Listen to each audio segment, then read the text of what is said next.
매주 나오는 가장 많은 질문 중에 하나가 대표님 혹시 지금 금 사도 되나요? 이 질문이에요. 그러니까 그분들 생각엔 그런 거죠. 막 가격이 너무 무섭게 오를 때는 내가 괜히 고점에 물릴까 봐 못 사겠고, 가격이 또 이렇게 지금처럼 막 횡보하거나 조정이 올 때는 가격이 더 떨어질까 봐 못 사는 거예요. 그러면 대체 금을 언제 사나요? 라고 제가 이렇게 반문을 하거든요. 그러니까 그런 것처럼 어차피 오를 때 못 사면 못 사는 겁니다. 그냥 평생 못 사는 거예요. 떨어질 때 못 사면 당연히 평생 못 사는 거예요. 그런 식으로 미루면 계속 못 사는 거라, 장기적으로 보면 금은 우상향하는 자산이에요. 내가 조금 더 비싼 가격에 산다 그래서 별반 의미가 없어요. 제가 바꿔서 얘기를 해볼게요. 제가 처음에 금 투자 시작했던 게 2019년이거든요. 그때 정확히 말하면 저는 은을 샀어요. 금이 오를 거라고 생각하니까. 그때 지금 은 가격이 한 300만 원 정도 합니다. 1kg당 실버바 하나가. 그때 제가 64만 원에 샀어요.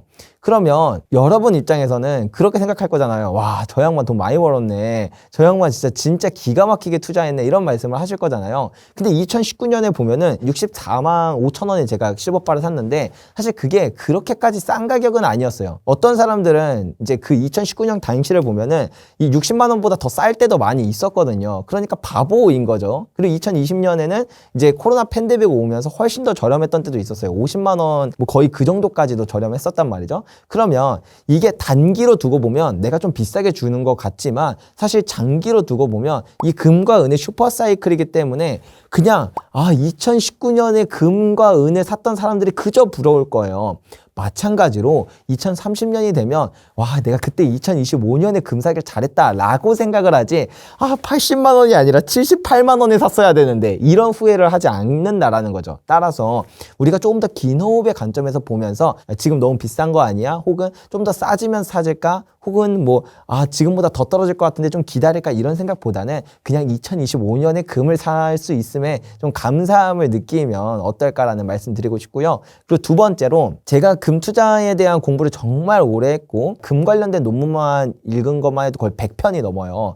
근데도 중요한 건 어차피 단기적으로 금 가격 예측은 불가능하다는 겁니다. 만약에 내가 어떤 유튜브를 틀었는데 일주일 혹은 한 달 지금 금 가격이 비싼지 싼지 이런 것들을 맞추는 사람이 있다? 전 자신 있게 말씀드릴게요. 그 사람 사기꾼이에요. 만약에 그게 가능하다라고 하면 일주일 안에 금 가격을 예측할 수 있으면 저는 1년 안에 워렌 버핏 옆에 앉아있을 자신이 있어요. 그 정도로 말도 안 되는 능력이다. 즉 우리가 단기적으로 금 가격이 오를지 떨어질지는 어차피 못 맞춘다. 그리고 장기적으로 본다면 금이 우상향할 거라는 조그마한 확신만 있다고 하더라도 지금 금을 사는 게 조금 비싸게 주고 사든 조금 저렴하게 사든 그런 거랑 상관없이 2025년에 내가 금을 살 수 있다는 게 얼마나 큰 축복인지를 말씀드리면서 2019년에 금 샀던 제가 부러우신 것처럼 2030년에는 여러분들을 부러워하는 사람들이 많이 생기지 않을까라는 말씀 드려보고 싶어요. 그러면 우리는 금을 언제 팔아야 되느냐는 이제 정확한 그것도 방법이 있어요. 금은 일단 이렇게 먼저 생각을 하시면 좋을 것 같아요.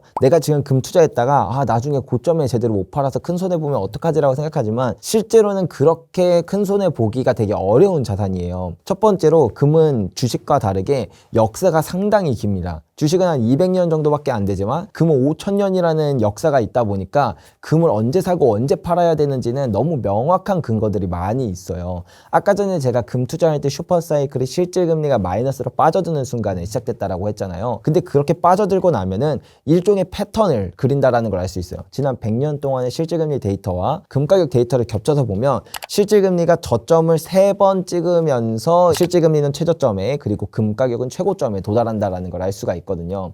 그렇다면 첫 번째 저점보다는 두 번째 저점이 더 낮고 두 번째 저점보다는 세 번째 저점이 항상 더 낮은데 우리가 세 번째 저점이 그 최저점이 어디인지는 맞출 수 없겠지만 적어도 세 번째 저점은 두 번째 저점보다 더 낮으니까 두 번째 저점을 찍고 실질금리가 다시 올라갔다가 이제 세 번째 저점을 향해 달려가는 그 과정 가운데서 두 번째 저점을 지나가겠구나라는 거는 우리가 충분히 이해할 수가 있잖아요. 그래서 실제로 두 번째 저점에 다시 도달하게 됐을 때를 제가 다 체크해 보면 우리가 머리 꼭대기에서 파는 건 아니지만 거의 어깨 부근에서 매도할 수 있었다라는 걸 알 수 있습니다.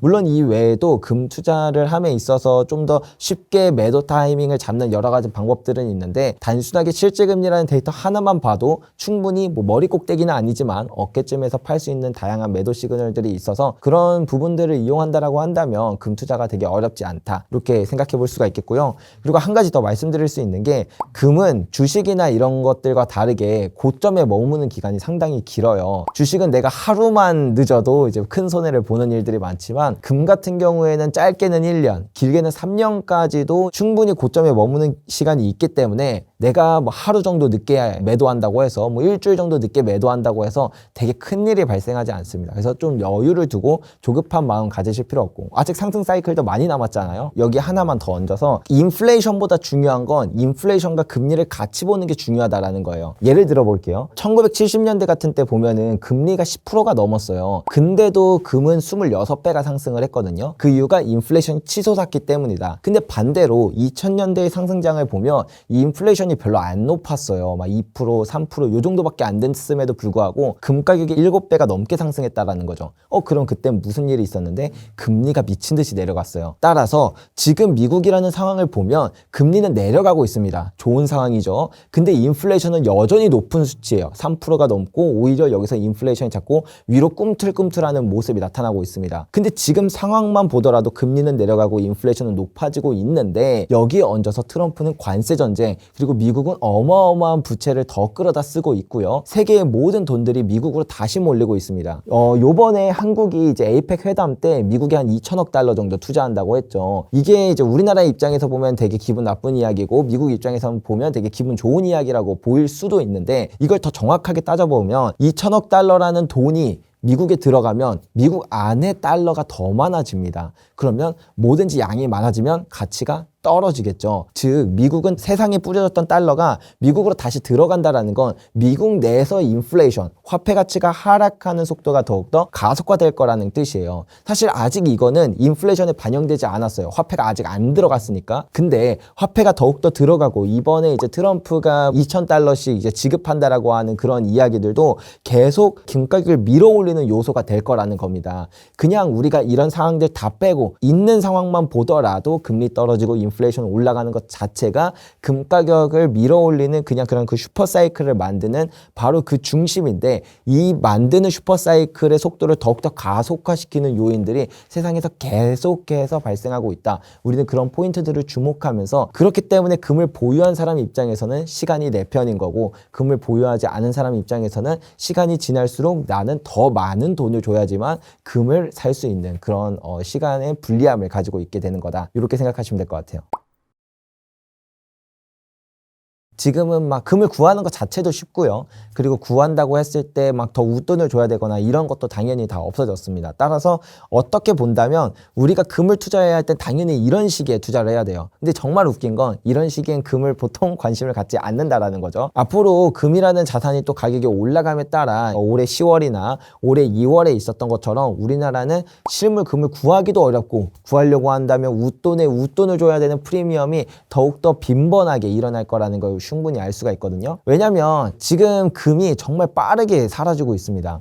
각국의 중앙은행들은 매년 사상 최고치 수준으로 금을 쓸어 담아가고 있어요. 그것도 실물 금으로요. 근데 세상에는 지구상에 있는 모든 금을 다 합치면 대략 한 20만 톤 정도가 있는데 그 중에 대부분을 이제 또 중앙은행들이 가져가고 투자 기관들이 가져가고 큰손들이 가져가고 나면 지금 남은 건 요만큼밖에 없는데 그 안에서도 계속해서 이제 큰손들이 이렇게 가져가고 있는 상황이다 보니까 더욱더 금에 대한 수요가 막 엄청나게 몰리지 않을 때는 어디서나 구할 수 있을 것 같지만 요즘에 조금만 수요가 몰려도 막 프리미엄이 20% 발생했다. 이거는 거의 제가 제 기억에는 2010년 이후로 거의 본 적이 없는 상황이거든요. 그런 상황이 앞으로 더욱더 빈번하게 일어날 수밖에 없는 이유가 바로 이런 부분에 있다 이렇게 생각을 하면서 실물은 구할 수 있을 때 구해두는 게 저는 장땡이라고 생각합니다. 일단 우리가 금 투자를 한다고 할 때 많은 분들이 처음 접하는 건 뭐 주얼리라던가 그렇게 말씀하셨던 것처럼 돌반지 이런 방식으로 많이 접하게 되세요. 그렇게 실물로 접하는 게 저는 좋은 방법이라고 생각을 합니다. 왜냐하면 실물은 우리가 금을 투자한다라는 건 기본적으로 장기 투자를 해야 돼요. 주식처럼 오늘 샀다 내일 팔고 이러는 자산이 아니거든요. 그렇게 할 거면 금 투자하면 안 돼요. 예, 금 투자는 슈퍼사이클이 한 10년 정도 이어지고 지금 절반 지났기 때문에 적어도 한 4, 5년은 보유해야 된다라는 걸 기본으로 깔고 가야 됩니다. 근데 우리가 이제 온라인의 방법, 특히 이제 주식 어플로도 이제 요즘에는 쉽게 금을 투자할 수가 있거든요. 그런 방법으로 투자를 하게 되면 매일, 매분, 매초 내 자산이 오르고 떨어지는 게 보이니까 사람이 그런 것들을 계속 보면서 심리적으로 취약하게 된다라는 거 저는 많은 구독자분들을 보면서 알 수가 있었거든요. 근데 실물을 보유하게 되면 확실히 그런 심리적 안정감이 완전히 다릅니다. 그리고 내가 금을 보유할 때 금을 투자한다가 아니라 금을 보유하는 것 자체가 나는 진짜 돈을 가지고 있다. 우리가 쓰는 이런 종이화폐가 아니라 진짜 5,000년 동안 인류가 돈으로서 쓰였던 그 진짜 돈을 내가 가지고 있다라는 게 금을 보유해보면 알 수가 있어요. 골드바 같은 거 딱 손에 쥐어보면 뭐 되게 조그맣지만 내가 진짜 돈을 가지고 있구나 이런 게 바로 느껴지거든요. 우리 인류 DNA가 이렇게 전해주는 그 전율이 있어요. 아무튼 진짜 그런 것처럼 실물이 되게 매력적인 포인트라서 많은 양은 아니더라도 일부라도 실물을 꼭 한번 가져보신 후에 그리고 나서 이제 뭐 온라인으로도 금을 조금씩 늘려보시면 좋을 것 같다라는 말씀 드리면서 만약에 내가 실물을 투자한다라고 한다면 뭐 가까운 금은방이나 금거래소들 이제 몇 군데 좀 비교해 보시면서 저렴한 골드바 위주로 좀 구매하시면 좋을 것 같고요. 그리고 이제 실물이 아닌 이제 온라인으로 투자하는 방법은 정말 다양한 게 있습니다. 뭐 대표적으로는 금통장, ETF, KRX 금시장 이런 것들이 있는데 지금 오늘 이 상황에서는 KRX 금시장이라는 투자가 제가 볼 때 가장 효율적인 방법입니다. KRX 금시장은 이제 2014년쯤에 우리나라 정부가 우리나라의 금시장을 좀 더 양성화하고자 하는 취지로 만든 금시장인데요. 쉽게 표현하면은 주식 어플에서 금을 투자할 수 있는 따로 탭을 주고 1g 단위로 이제 금을 사고 팔 수 있는 그런 거래소라고 생각을 하시면 돼요. 그래서 그냥 우리 주식 어플에다가 금 현물 이런 식으로 메뉴에 검색을 하시면 금을 투자할 수 있는 창이 따로 뜨고 주식과 똑같이 매수 버튼 누르면 매수되고 매도 버튼 누르면 매도되는 그런 아주 간편한 특징을 가지고 있다. 여기에 더불어서 1g 단위다 보니까 그래도 좀 뭐 단가는 있죠. 한 20만 원 정도의 이제 거래 단위를 가지고 있지만 어쨌든 엄청나게 뭐 실물 금을 사는 것처럼 정말 그렇게 큰 금액을 들여야만 금 투자를 할 수 있는 건 아니라서 그런 부분에서도 이점이 있고요. 수수료도 한 0.3% 정도라서 저렴하고 무엇보다 가장 메리트 있는 건 살 때 팔 때 세금이 없다라는 겁니다. 그래서 원래 ETF나 금통장은 수익의 15.4% 혹은 해외에 상장된 건 22%의 이제 양도소득세, 배당소득세를 내야 되는데 이제 KRX 금시장은 그런 부분이 없다 보니까 이제 어떻게 보면은 사고 팔매에 있어서 가장 효율적인 투자 방법이라서 그래서 KRX 금시장을 가장 추천드리고 특히 지금은 우리나라는 이제 해외랑 다르게 김치 프리미엄이라는 것도 있거든요. 유독 우리나라만 금가격이 더 비싼 이런 현상들이 종종 나타나요. 근데 지금은 김치 프리미엄이 거의 없다시피 합니다. 그러면 뭐가 좋냐면 나는 김치 프리미엄이 없을 때 금을 미리 KRX나 혹은 실물의 형태로 투자를 해놨으니까 나중에 갑자기 또 금에 대한 관심도가 높아지면서 금 수요가 증가하면 갑자기 우리나라의 금이 5%, 10%, 막 심하면 20% 더 비싸져요. 그러면 금 가격은 20% 올랐지만 우리는 거기에 김치 프리미엄 20%까지 추가적으로 수익이 발생하면서 만약에 내가 실물이나 KRX 금시장으로 지금 투자를 했다라고 한다면 그 시기가 왔을 때 금 가격이 오른 것보다 더 큰 수익을 낼 수 있는 그런 또 하나의 기회가 되기 때문에 지금 당장을 두고 본다라고 한다면 실물과 KRX 금시장 이 두 가지를 저는 가장 추천드려요. 근데 내가 뭐 KRX 금시장을 통해서 금 1kg를 샀다고 치면 그 금 1kg가 한국 예탁원에 보관이 됩니다. 실물로. 그리고 나는 그 1kg에 대한 소유권만 가지고 있는 형태예요. 그래서 내 눈으로 내가 갖고 있는 금이 얼마인지를 직접 볼 수는 없지만 그냥 한국 예탁원에 내 금이 있다라고 믿는 거죠. 그냥 믿음으로 가는 겁니다. 그래서 개인적으로는 뭐 그게 효율 면에선 되게 좋지만 저는 제가 직접 보유하는 금을 더 좋아하고 그 다음에 금이라는 자산 자체가 우리가 금을 투자할 때 뭐 인플레이션 그리고 화폐 가치 떨어지고 뭐 이런 불안감 다 좋지만 가장 근본적으로 우리가 금을 보유하는 이유는 어떠한 통제로부터서 자유롭기 때문이에요. 그렇기 때문에 각국의 중앙은행들도 금을 보유하고 있는 이유고요. 금은 통제로부터 자유롭기 때문에 가치가 있는 자산이라서 세상이 좀 불확실성이 높아지는 시기 때 가격이 올라간다시피 수요가 높아지다시피 그런 본질적인 특성을 가지고 있는데 그런 금을 누군가의 통제하에 있는, 그게 기관이든 기업이든 어떤 통제하에 있는 형태로 두는 건 제 마음이 편하지가 않더라고요. 그래서 저는 실물로 보유하지만 여러분들도 그냥 이 두 가지, 실물과 KRX 금시장, 효율성을 더 추구하신다면 KRX 금시장 이용하시면 되고요. 저처럼 이제 본질을 좀 더 중요하게 생각하신다면 실물을 보유하시면 될 것 같습니다. 그리고 초반에 너무 많은 양을 금 투자를 하는 거 저는 별로 권해드리진 않아요. 어떤 분들은, 저는 사실 제 전 재산을 다 금에 투자했거든요. 제 전체 모든 자산이 다 금이랑 은으로 이루어져 있어요. 그리고 저는 금이 오를 거라는 저만의 100% 확신을 가지고 있으니까, 이제 제 영상을 시청하신 분들 중에는 이제 상승기 때 들어오신 분들, 특히 상승기 때는 제 말이 다 맞는 것처럼 느껴지실 거예요. 그래서 나도 저 양베리 작가처럼 정말 한번 그냥 제대로 한번 투자해봐야겠다 해서 금을 막 사놓으세요. 근데 저는 금 투자에 대한 그런 공부를 정말 오래 했고 저만의 확신이 생기기까지 충분한 그 경험과 데이터가 쌓였습니다. 그래서 가격이 오르든 떨어지든 아무런 그런 어떤 심리적 변화가 없지만, 지금처럼 상승장에 투자하셨다가 가격 조정이 오면은, 이게 금 투자는 주식이 아닌데 장기 투자를 해야 되는데 조그마한 그런 가격 변동에, 조그마한 시장 변화에 너무 예민하게 반응하시는 분들이 좀 많아요. 그렇기 때문에 내가 만약에 금 투자가 처음이다라고 한다면 아무리 확신이 들어도 내 투자 전체 자산의 10%를 넘는 양을 초반부터 투자하지는 않으셨으면 좋겠다라고 개인적으로 생각을 해요. 그래서 그 정도부터 10%부터 담아두시고, 만약에 좀 더 공부해 보시다가 나도 저 조규현 작가처럼 금 투자에 대한 확신이 생겼다라고 한다면 그 확신이 늘어나는 거에 맞게 10%에서 뭐 15%, 20% 이렇게 조금씩 더 늘려나가시면 될 것 같습니다.